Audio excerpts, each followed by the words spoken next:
Hello and welcome. This is CA Shivani Shah, or today we are discussing TDS under section 194BA, which is TDS on winnings from online games. तो ये section किसको impose होता है?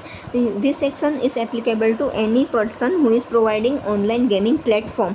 तो जो सारे online gaming platform होते हैं, यानी कि Dream11 है फॉर एग्जांपल, पोकर है, 3 पत्ती है, तो ये सारे जो गेमिंग प्लेटफॉर्म होते हैं वो जो प्राइस मनी जो ग्रेटर देन 100 होता है वो विनर को जब पे करता है तब TDS under section 194BA impose हो जाता है. इसमें विनर में ये सेक्शन ने दोनों टाइप के विनर इंक्लूड कर रखे हैं, रेसिडेंट और NRI, क्योंकि ये ऑनलाइन गेम है. ऑनलाइन गेम तो कोई भी खेल सकता है, कोई किसी भी लोकेशन से एक्सेस हो सकता है. तो मतलब समझेंगे हम फिर से कि कोई भी पर्सन है जो ऑनलाइन गेमिंग प्लेटफॉर्म प्रोवाइड करता है वो अपने विनर को जो प्राइस मनी पे करता है, price money can be in kind और इन कैश ऑल्सो, तो उस पर अगर उसकी अमाउंट ग्रेटर देन विड्रॉल की अमाउंट 100 से ज़्यादा हुई तो उसको 194BA में TDS काटना होगा. किस रेट से काटना होगा? तो हमारा रेट है TDS अंडर सेक्शन 194BA में 30% का रेट होता है, जो सेम है 194B और 194BB के साथ, वो भी 30% था. पर यहाँ हमें ध्यान रखना है कि TDS at the rate 30% on withdrawal of amount. जो पर्सन जो विनर होता है तो वो जो अमाउंट विड्रॉ करता है उस पर 30% TDS लगता है. फॉर एग्ज़ाम्पल मिस्टर एक्स है, उन्होंने 1 लाख की अमाउंट विन की है. सपोज Dream11 पे जाके उन्होंने कोई गेम वगैरह खेली और 1 लाख की प्राइज़ मनी उसको मिली है, ये 1 है, 1 लाख का प्राइस मनी मिला है. तो क्या 1 लाख पे TDS उसी टाइम कट जाएगा? तो नहीं. तो अगर उसका 1 लाख अपने वॉलेट में आ गया है, जो ऑनलाइन गेमिंग का वॉलेट है उसने विन किया, 1 लाख आ गया, पर मिस्टर एक्स से वो 30,000 ही अभी विड्रॉ कर रहे हैं, 30,000 ही अपने बैंक में ले रहे हैं, तो ये 30,000 पे ही 30% TDS लगेगा. At the time of withdrawal TDS कटेगा. अब हम दूसरा पॉइंट समझेंगे. दूसरा पॉइंट हमारा है कि किस टाइप के प्राइस होते हैं. तो पहले हम समझेंगे winning price Holi in case के. सपोज मिस्टर एक्स ने जो 1 लाख था तो वो 1 लाख कैश मनी, मतलब जो बैंक में ही वो आएगा, कैश या बैंक से ही उन्होंने विन किया है, तो वहाँ पे 30% फ्लैट रेट से TDS काटने के बाद उसके पास वो अमाउंट आएगी. दूसरा हमारा केस है ये winning price partially in case and kind. तो ये केस क्या कहता है कि सपोज एक एग्जांपल से सेम एग्जांपल कंटिन्यू करेंगे कि मिस्टर हैक्स है, उन्हें 1 लाख का प्राइस मिला है, पर 1 लाख में से 30,000 की कोई गिफ्ट मिली है और 70,000 का कैश मिला है, या कैश यानी कि कैश और बैंक थ्रू उसको अमाउंट मिल रही है. ये है गिफ्ट और ये है कैश. तो इस केस में कौन से अमाउंट पे TDS कटेगा, या 30,000 पे, या 70,000 पे, या 1 लाख पे? तो हमारा सेक्शन कहता है कि 30,000 और टोटल विनिंग प्राइस, उसका टोटल विनिंग था 1 लाख, तो 1 लाख पे 30% यानी कि 30,000 TDS कट जाएगा. ये गिफ्ट उसको पूरी मिल जाएगी और ये 70,000 जो है कैश, उसमें से 30,000 कट के 40,000 ही ऑन हैंड उसको मिलेंगे.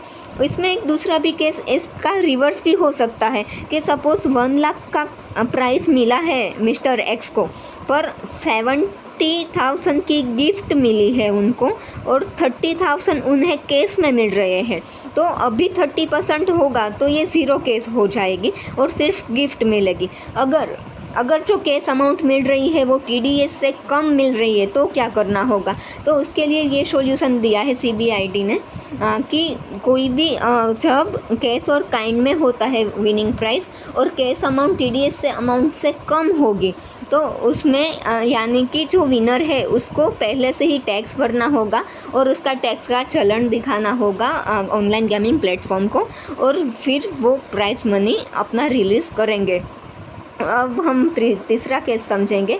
हमारा तीसरा केस है कि winning price in kind only. कि मतलब सपोज सेम एग्जांपल कि जो हमारा मिस्टर एक्स था तो उन्होंने फिर से 1 लाख रुपीज़ विन किए हैं, पर 1 लाख का उसको कोई गिफ्ट ही मिल रहा है, इन काइंड ओनली है, गिफ्ट ही मिल रहा है, कैश में कुछ मिल ही नहीं रहा है। तो TDS कैसे लगेगा? फिर भी TDS 30% लगेगा। जो ये गिफ्ट होगी वो गिफ्ट की फेयर मार्केट वैल्यू होगी, तो ये फेयर मार्केट वैल्यू का 30% पेमेंट विनर को पहले से ही इनकम टैक्स को एज अ टैक्स दे देना होता है। उसका चलन दिखा के वो ऑनलाइन गेमिंग प्लेटफॉर्म उसको ये गिफ्ट ट्रांसफ़र करेंगे। तो ये हमारा था कि अलग अलग टाइप के विनिंग प्राइस होते हैं, तो उस पर TDS कैसे इम्पोज होगा अंडर सेक्शन 194 उसके बाद हम देखेंगे कि calculation of net winning and net withdrawal. हमने पहले देखा कि 30% जो इम्पोज हो रहा है तो वो इम्पोज हो रहा है विड्रॉल पे, विनिंग पे नहीं, पर विड्रॉल पे हो रहा है। तो इसमें कैसे हम कैलकुलेट करेंगे? तो पहले है कि एग्रीगेट अमाउंट ऑफ विड्रॉल, कितना वो विड्रॉ, जो पर्सन विनर है तो वो कितना विड्रॉ करता है।